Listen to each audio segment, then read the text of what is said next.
Critique et confiance en soi, comment se libérer de l'emprise du regard des autres? C'est le sujet de cette vidéo et je suis ravie de vous retrouver aujourd'hui pour plonger dans ce sujet. Bonjour, je suis Laurence Hudeau, je suis formatrice professionnelle spécialisée dans la création d'entreprises et j'accompagne des salariés qui veulent devenir entrepreneurs, qui veulent passer par une reconversion professionnelle et se lancer dans l'entrepreneuriat. Donc, vous vous demandez peut-être pourquoi est-ce que ce sujet fait partie des sujets sur une chaîne YouTube consacrée à la création d'entreprises, à l'entrepreneuriat et la reconversion professionnelle. Eh bien, tout simplement parce que sur le chemin vers l'épanouissement, vers la création de sa vie idéale, eh bien, nous sommes confrontés à des peurs et des blocages qui font partie en fait du chemin d'évolution. Et c'est pourquoi je voulais en fait aborder aussi ces sujets de développement personnel sur ma chaîne parce que ce sont des sujets, des peurs, des blocages, des pensées limitantes qui font partie du parcours de reconversion professionnelle. Donc, je vous invite à rester avec moi et à continuer à regarder cette vidéo. Je vous retrouve juste après le générique.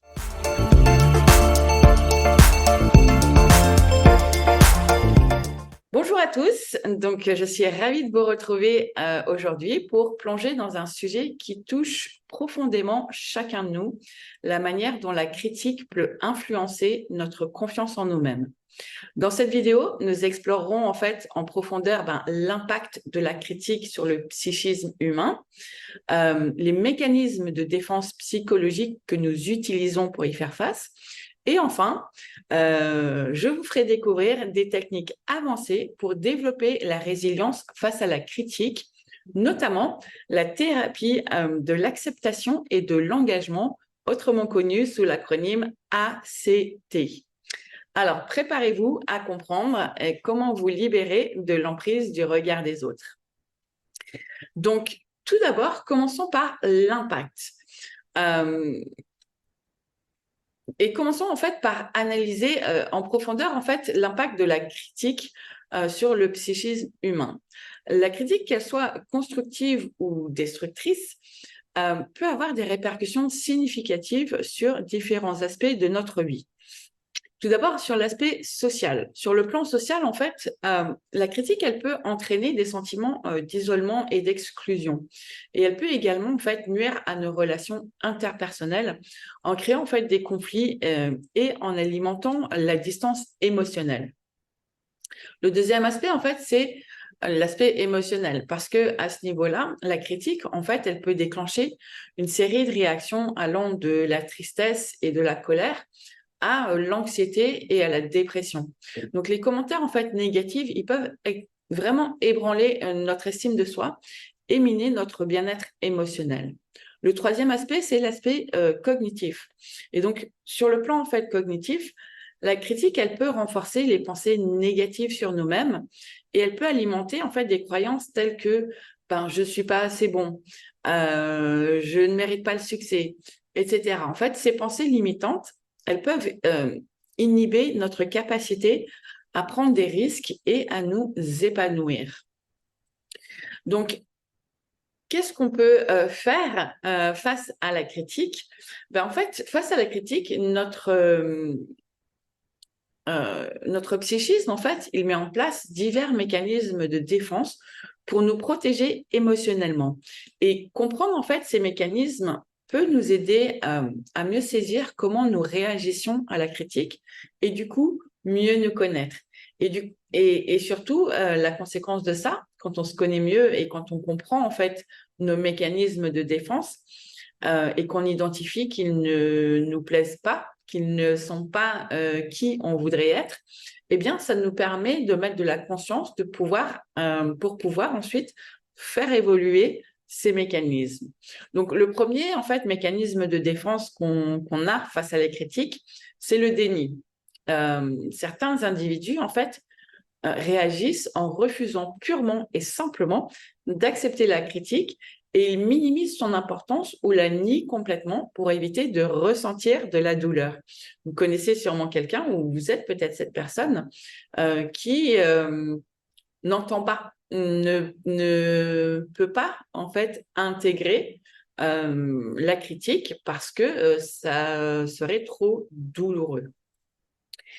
Le deuxième mécanisme, en fait, c'est la projection. La projection, en fait, ça consiste à attribuer ses propres insécurités ou défauts à autrui.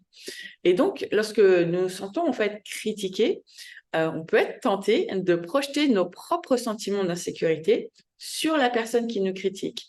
Combien de fois est-ce que vous avez entendu que quand voilà, quelqu'un vous critique et vous le prenez comme, pas pour vous-même, mais que c'est l'effet miroir et que c'est cette propre personne qui exprime ses insécurités. Donc ça, c'est un mécanisme de défense.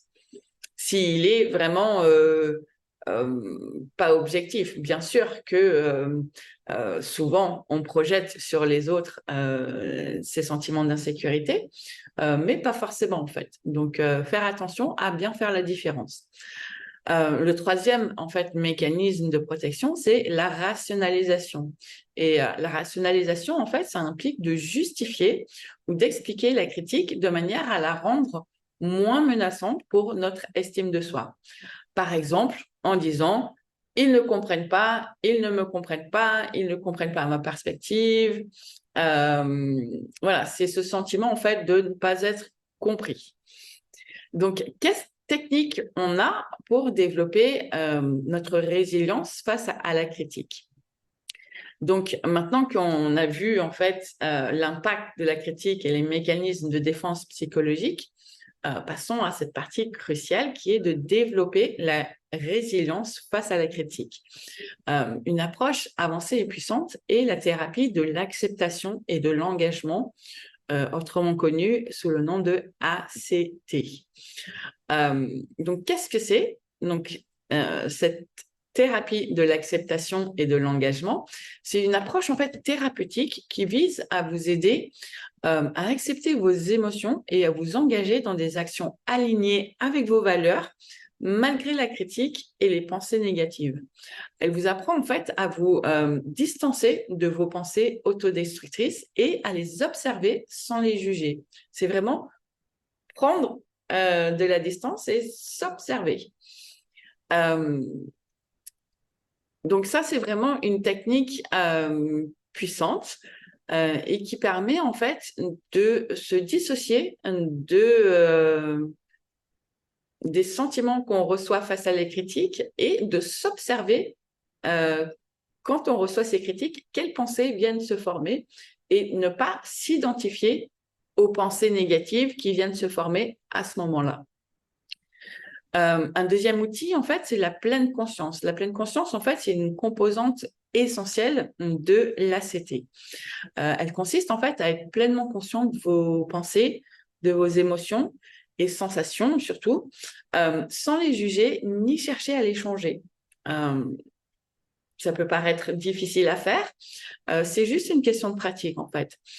Et cela, en fait, ça vous permet de développer une relation plus saine avec vos pensées critiques. Donc, vraiment, ça, c'est important à bien mettre en place. Et troisième mécanisme, en fait, c'est la définition de vos valeurs. Identifiez vos valeurs fondamentales et engagez-vous à vivre en accord avec celles-ci, même en présence des critiques. Et ça, en fait, ça vous donne un socle solide pour résister à l'emprise du regard des autres. Parce que quand on sait qui on est, quand on sait ce qu'on vaut, eh bien, on n'est pas touché, en fait, par la critique, surtout négative. Mais positive aussi, en fait. Parce que dépendre de la critique positive, c'est remettre son pouvoir à une tierce personne. C'est se sentir valorisé uniquement par les interactions par rapport aux autres. Donc, ce n'est pas forcément sain non plus.